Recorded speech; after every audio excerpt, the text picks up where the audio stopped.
নমস্কার। আজকের আলোচনার বিষয় একটা বেশ অন্যরকম গল্প, গ্রাম বাংলার পটভূমিতে লেখা, নাম আধার রাতের পোড়ো মন্দির। হ্যাঁ, একটা রোমহর্ষক কাহিনী বলা যেতে পারে। আমাদের কাছে যে গল্পটা আছে আমরা সেটাই সরাসরি তুলে ধরব, মানে কোনো অতিরিক্ত বিশ্লেষণ বা ব্যাখ্যায় না গিয়ে গল্পটা ঠিক যেমন তেমনভাবেই শোনার চেষ্টা করব। ঠিক, গল্পের শুরুটা কিন্তু খুব সাধারণ। দুই বন্ধু, অর্ণব আর অভিজিৎ, অনেক দিন পর দেখা হচ্ছে। হ্যাঁ, অভিজিৎ থাকে দিল্লিতে, চাকরি করে, এসেছে বন্ধুর গ্রামের বাড়িতে বেড়াতে। কিন্তু তারপরেই গল্পটা মোড় নেয়।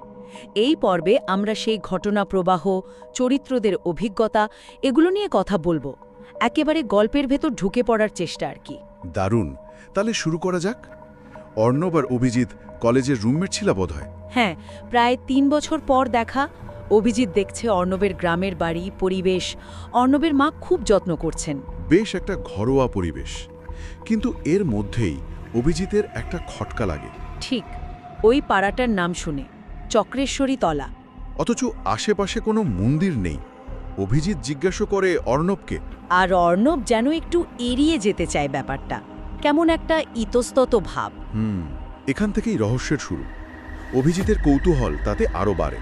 শেষ পর্যন্ত অর্ণব বলতে বাধ্য হয়, মানে তার দাদুর কাছে শোনা গল্পটা। কি সেই গল্প? ওই পোড়ো মন্দিরটা নিয়ে? হ্যাঁ, প্রায় ২৫০ বছর আগের কথা।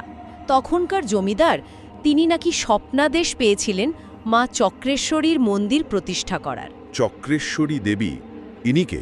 গল্পে বলা হচ্ছে দেবী সরস্বতীর এক উগ্র রূপ, আর মূর্তিটা নাকি ষোড়শভুজা।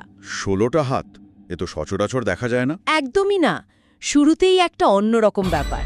তো মন্দির প্রতিষ্ঠা হলো, পূজার ভার পড়ল কুল পুরোহিত রামলাল ঠাকুরের ওপর। রামলাল ঠাকুর, এই নামটাই কেমন যেন। হ্যাঁ, তিনি শুধু পুরোহিত ছিলেন না, একজন তান্ত্রিকও ছিলেন। ও আচ্ছা, তান্ত্রিক মানে যারা একটু গুপ্ত সাধনা করেন। ঠিক, গল্পে এমনও বলা আছে যে তিনি নাকি অমাবস্যার রাতে শ্মশানে শবসাধনাও করতেন। বাবা, বেশ ভয়ের চরিত্র তো। তো তিনি খুব নিষ্ঠা ভরেই পূজা করতেন, কিন্তু একদিন মন্দির চত্বরেই তার হঠাৎ মৃত্যু হয়। পুজো করতে করতে? হ্যাঁ, পূজার সময়ে। কিন্তু এখানেই শেষ নয়, বরং এখান থেকেই আসল ঘটনার শুরু। কিরকম? রামলাল ঠাকুরের মৃত্যুর কিছুদিন পর এক অমাবস্যার রাতে মন্দিরে ঘণ্টার আওয়াজ শোনা গেল, অথচ মন্দির বন্ধ। বন্ধ মন্দিরে ঘণ্টার শব্দ? কে শুনল? প্রথমে শুনেছিলেন জমিদার বাবুর পুত্রবধূ, তারপরে অমাবস্যায় খোদ জমিদার বাবু আর তার কিছু লোক। তার মানে এটা নিছক ভুল শোনা নয়, পরপর ঘটছে। ঠিক, জমিদার বাবু তো রেগে মেগে লোকজন নিয়ে হাজির। বাইরে থেকে স্পষ্ট শুনছেন ভেতরে মন্ত্রপাঠ হচ্ছে, কাসর ঘণ্টা বাজছে, কিন্তু দরজা ভেতর থেকে বন্ধ। তারপর জমিদার কি করলেন? জমিদার তো ছিলেন ডাকাত বংশের ছেলে, যেমন গল্পে বলা আছে। প্রচণ্ড রেগে গিয়ে দরজায় লাথি মারলেন, একটা পাল্লা ভেঙেও গেল। ভেতরে ঢুকলেন? হ্যাঁ, হ্যারিকেন নিয়ে ভেতরে ঢুকলেন। আর যা দেখলেন! কি দেখলেন? দেখলেন মৃত রামলাল ঠাকুর পুজোয় বসে আছেন। বলেন কি, মৃত পুরোহিত? হ্যাঁ, এই দৃশ্যটা ভাবুন একবার।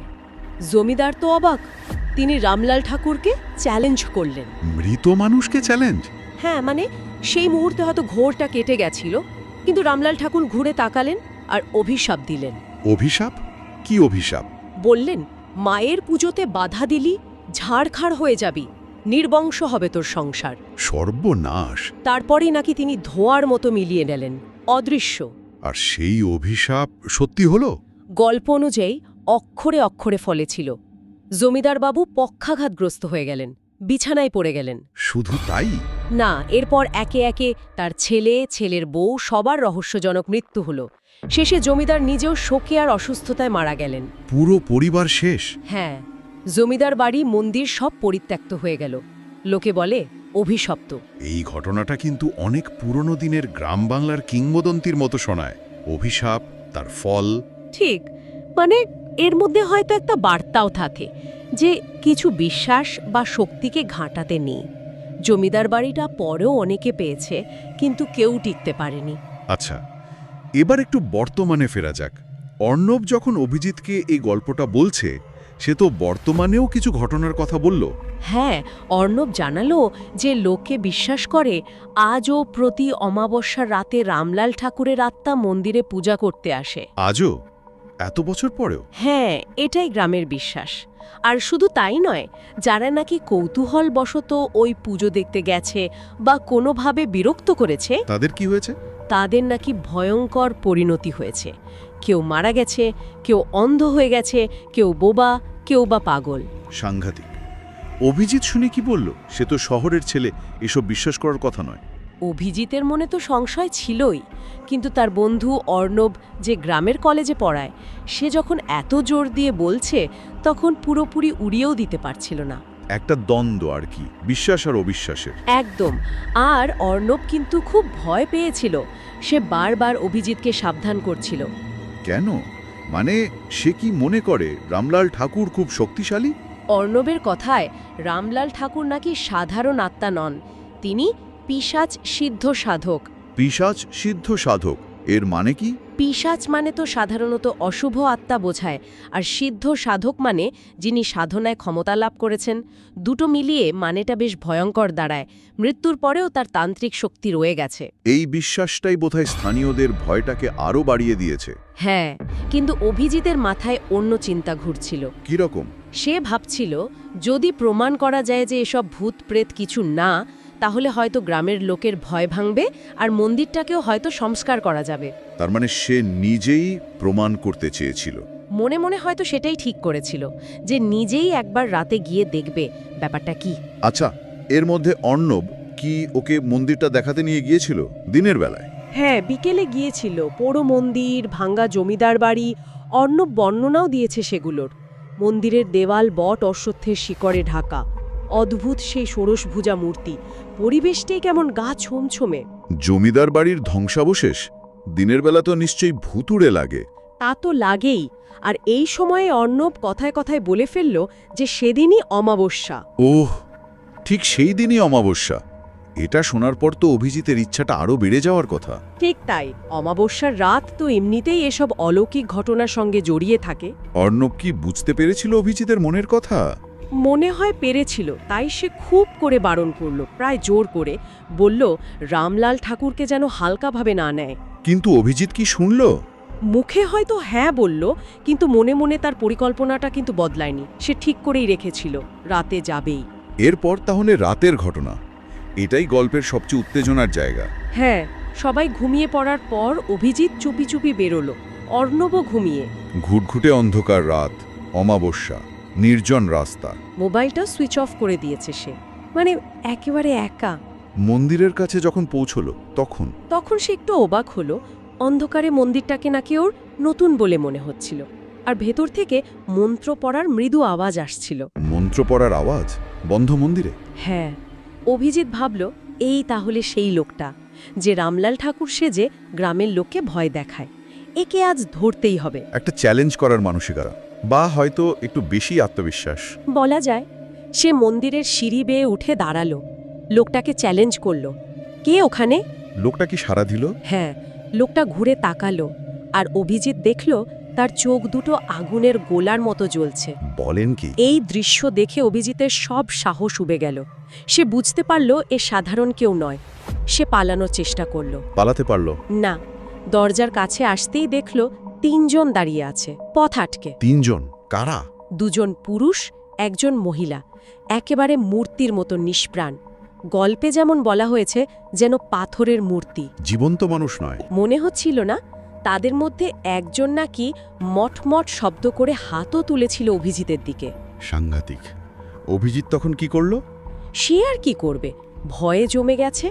আর ঠিক তখনই পেছন থেকে 2টো হাত এসে ওর চোখ দুটো চেপে ধরল। কার হাত? রামলাল ঠাকুরের? হ্যাঁ, শীর্ণ ঠান্ডা 2টো হাত খুব জোরে চেপে ধরেছিল। এরপর অভিজিতের আর কিছু মনে নেই। তারপর পরের দিন সকালে? পরের দিন সকালে ওকে মন্দিরের চাতালেই অজ্ঞান অবস্থায় পাওয়া গেল। গ্রামের লোক দেখতে পায়। ওর অবস্থা কেমন ছিল?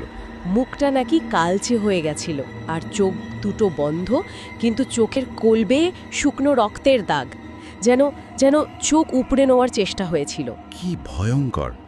রামলাল ঠাকুরের অভিশাপ, বা মানে পূজায় বাধা দেওয়ার শাস্তি। গল্পটা সেভাবেই ইঙ্গিত করছে।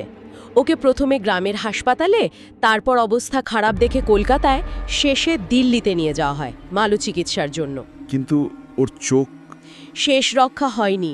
ঘটনার 3 সপ্তাহ পর অভিজিৎ বাড়ি ফেরে, দিল্লির ফ্ল্যাটে। কিন্তু সে তখন সম্পূর্ণ অন্ধ। হায় ভগবান, অন্ধ? হ্যাঁ, অর্ণব ওর সাথেই ছিল, দেখাশোনা করার জন্য, বন্ধু তো। এই পরিণতিটা খুব মর্মান্তিক।